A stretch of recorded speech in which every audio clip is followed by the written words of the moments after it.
Finally এতদিন পর মনের মতন একটা 15,000 টাকার মধ্যে অসম স্মার্টফোন পেলাম, তাও S25। হ্যাঁ, চোখ কপাল ওঠার বিষয়। তবে এটা আপনার স্যামসাংয়ের S25 না, আইটেলের S25, যেটা নিয়ে বহুল সমালোচিত হচ্ছে বর্তমানে স্মার্টফোনটি। তাই ভাবলাম লিখতে তথ্য অনুযায়ী যেসব তথ্য আমরা কালেক্ট করতে পারলাম আর কি, সেসব তথ্য নিয়ে একটা ছোটখাটো ফার্স্ট ইমপ্রেশন ভিডিও দেওয়া যায়। হ্যাঁ, প্রাইজিংটা সে 15,000 টাকার মধ্যে একটা এক্সপেকটেশন করা হচ্ছে। আদারওয়াইজ বাকিটা লঞ্চ হওয়ার পরে বুঝতে পারবো। আপাতত স্পেসিফিকেশন কত দিক থেকে বলা যাক স্মার্টফোনটা আসলে কতটা আহামরি মানুষের মনে জায়গা করে নিতে পারে। তাহলে চলুন দেরি কিসে, চ্যানেল নতুন হলে চ্যানেলটি সাবস্ক্রাইব করে ভিডিওতে লাইক দিয়ে ভিডিওটি শুরু করা যাক। আর আমাদের ফেসবুক পেজ থেকে দেখে থাকলে অবশ্যই ভিডিওতে লাইক দিয়ে পেজটি ফলো করতে ভুলবেন না। এবার চলুন রহস্য উন্মোচন করা যাক আইটেল S25 এর। তবে ডিজাইনটা দেখলে অবশ্যই আপনাকে স্যামসাং এর কথা মনে করাবে না, আপনাকে OnePlus CE4A স্মার্টফোনের কথা মনে করে দিবে, কারণ এর থেকে অনেকটা ইন্সপায়ার বলতে পারেন ডিজাইনটা।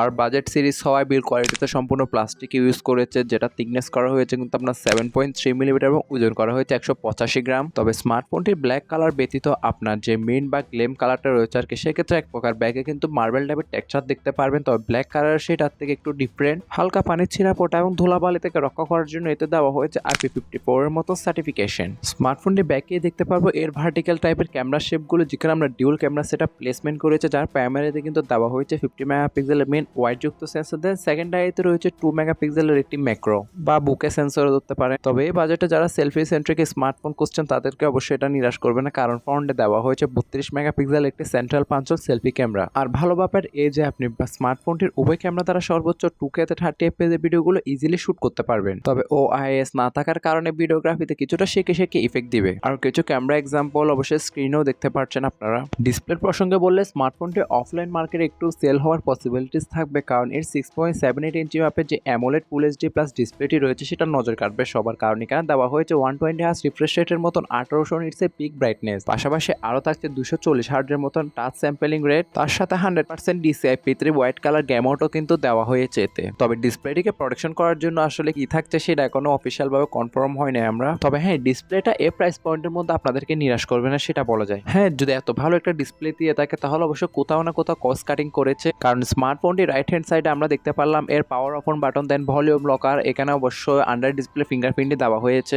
যেহেতু আপনার অ্যামোলেড একটি ডিসপ্লে। তবে হ্যাঁ, বটমের ক্ষেত্রে এসে আমরা দেখতে পেলাম যে 3.5mm হেডফোন জ্যাকের গর্ত, primary microphone, type C slot, then speaker grill, যার রাইট হ্যান্ড সাইডে প্লেসমেন্ট করেছে এই সিম ট্রেতে, যেখানে দুটি সিমের পাশাপাশি একটি মেমোরি কার্ড আপনি ইউজ করতে পারবেন। টপ সাইডে সেখানে সম্পূর্ণ ক্লিন রাখা হয়েছে। আসলে কস্ট কাটিংটা কোথাও হয়েছে আপনারা এত করে বুঝে গিয়েছেন, এখানে দেওয়া হয় না কোনো সেকেন্ডারি স্পিকার, দেন সেকেন্ডারি নয়েজ ক্যান্সেলেশন মাইক। তবে পারফরমেন্স এসে কিছুটা হতাশ আপনাকে করতে পারে যদি সচেতন নাগরিক হয়ে থাকেন, কারণ স্মার্টফোনটিতে ব্যবহার করা হয়েছে আপনার ইউনিসক্স T620 এর মতন একটি 12LM বেসড অক্টাকোর প্রসেসর। তবে এই চিপসেটটা যেহেতু বাজারে একদমই নতুন, তাই এর পারফরমেন্স সম্পর্কে আমি আহামরি খুব একটা কিছু বলতে পারছি না। তবে আমার মতে এখানে আর একটু ভালো চিপসেট ইউজ করলে বেটার হতো। এখন আপনারা বলতে পারেন যে এর অন্তত স্কোর কিন্তু আপনার 3.5 লাখের মতন একটা রেজাল্ট দিয়েছে, সেটাও আমি আহামরি খুব একটা খারাপ বলবো তা না, কারণ এর বেস ভেরিয়েন্টে শুরু হতে যাচ্ছে আপনার 6GB থেকে সর্বোচ্চ 8GB পর্যন্ত এবং 128GB তে ইন্টারনেট স্টোরেজ রয়েছে, যেখানে আপনার LPDDR4X এর র্যাম এবং UFS 2.2 এর ক্যাটাগরি থাকছে। ফলে রিড এবং রাইটের স্পিডও কিন্তু মোটামুটি ঠিকঠাকই পাবেন। তবে পারফরমেন্সের ক্ষেত্রে কি এরকম